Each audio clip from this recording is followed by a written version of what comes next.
In this session, let me discuss about central nervous system. Central nervous system consists of brain and spinal cord, generally which helps in processing of information and controlling. Brain is well protected by skull, which consists of cranium, which is composed of 8 bones and 14 facial bones. Cranium is otherwise called brain box. Brain is covered by meninges.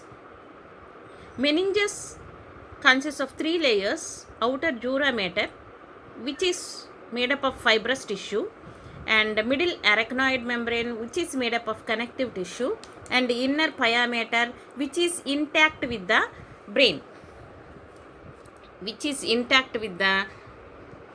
tissue.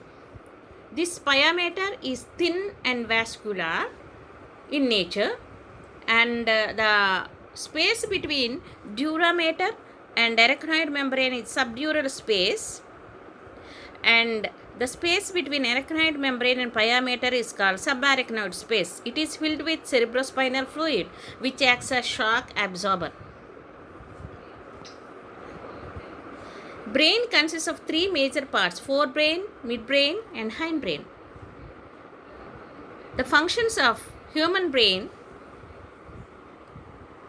voluntary movements are under the control of the brain, even though these movements are under the will of our body, but still they need control from the brain. And brain also balances our body. While static and dynamic activities, the balance is maintained by our brain. The involuntary organ functioning. The functions of involuntary organs like heart, lung, liver, kidney, etc. is under the control of the brain. And the control of body temperature, that is thermoregulation, also controlled by brain. Hunger and thirst are also controlled by our brain. The circadian rhythms, 24 hours, the daily scheduled activities are under the control of our brain.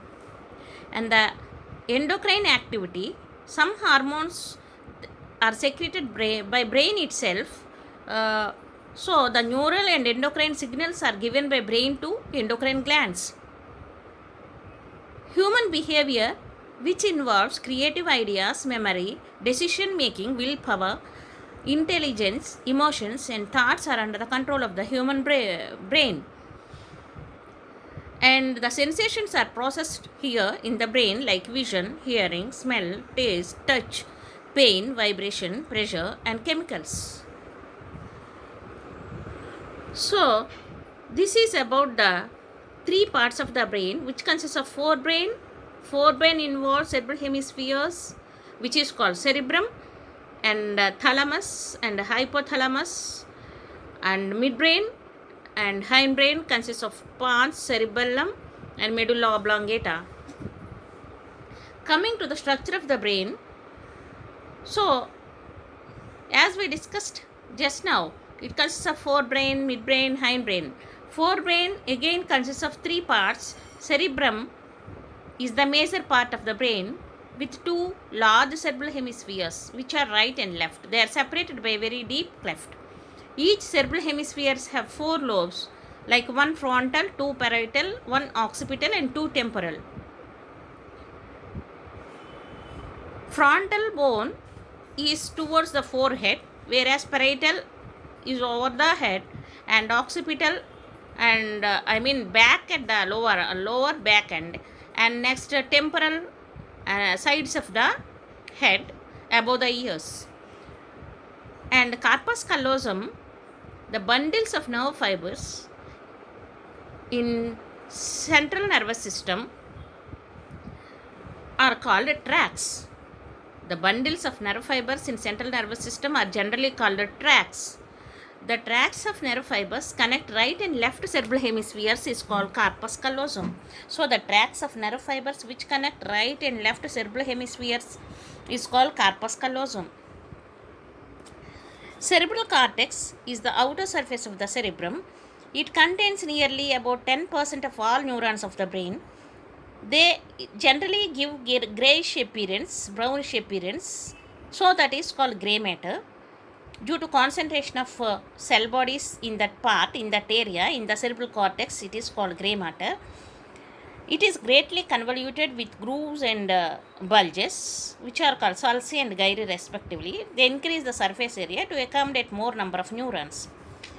And beneath this area, millions of axons which are myelinated and connect the cortex with some other areas of the brain. So that area is called white matter because of its white appearance. Different collections of groups of cell bodies in the brain are called nuclei. Fibers are called tracts. Cell bodies are called nuclei. They control different activities of the body automatically. And there are some areas of nucleus, that means areas of groups of cell bodies present in midbrain and hypothalamus, which secrete the dopamine, which is happy hormone. If these areas are disturbed or destructed or death of these areas occur, then it leads to Parkinson's disease, which is otherwise its symptom is depression. And like that, GABA secreting neurons are present in limbic system and pancreas, islets, and if that area is degenerated, that results in the another disease, that is Huntington chorea, which results in hallucinations, anxiety, memory loss, etc. GABA means gamma aminobutyric acid, and also likewise hormone is acetylcholine and glutamate. Cerebral cortex consists of motor areas, sensory areas, association areas. The movements of skeletal elements occur in motor areas. The movements of skeletal movements takes place by the motor areas, which are responsible, which give the message to the movement of the skeletal elements. They carry the information from the brain to the skeletal elements, which bring about movements of the skeletal elements. And sensory areas that are present in this area, the cerebral hemisphere area, they receive the sensations, and the association areas, these are they perform certain complex functions like intersensory associations. Different sensations require associations and association areas, and the interconnection with each other bring about the proper interpretation. Different sensations received by different areas of the brain, likewise visual area, auditory area, reading area, hearing area, smell area, speech area, all these areas, they receive different sensations. So their associations and coordinations is done by association of the cerebral cortex. And memory, which is of very much importance, that memory of the past event is recorded by the association area that is present in the frontal area. Along with the frontal lobe of the cerebrum, that memory is recorded, and the ability of communication is also controlled by these association areas. So this is about the cerebral hemisphere.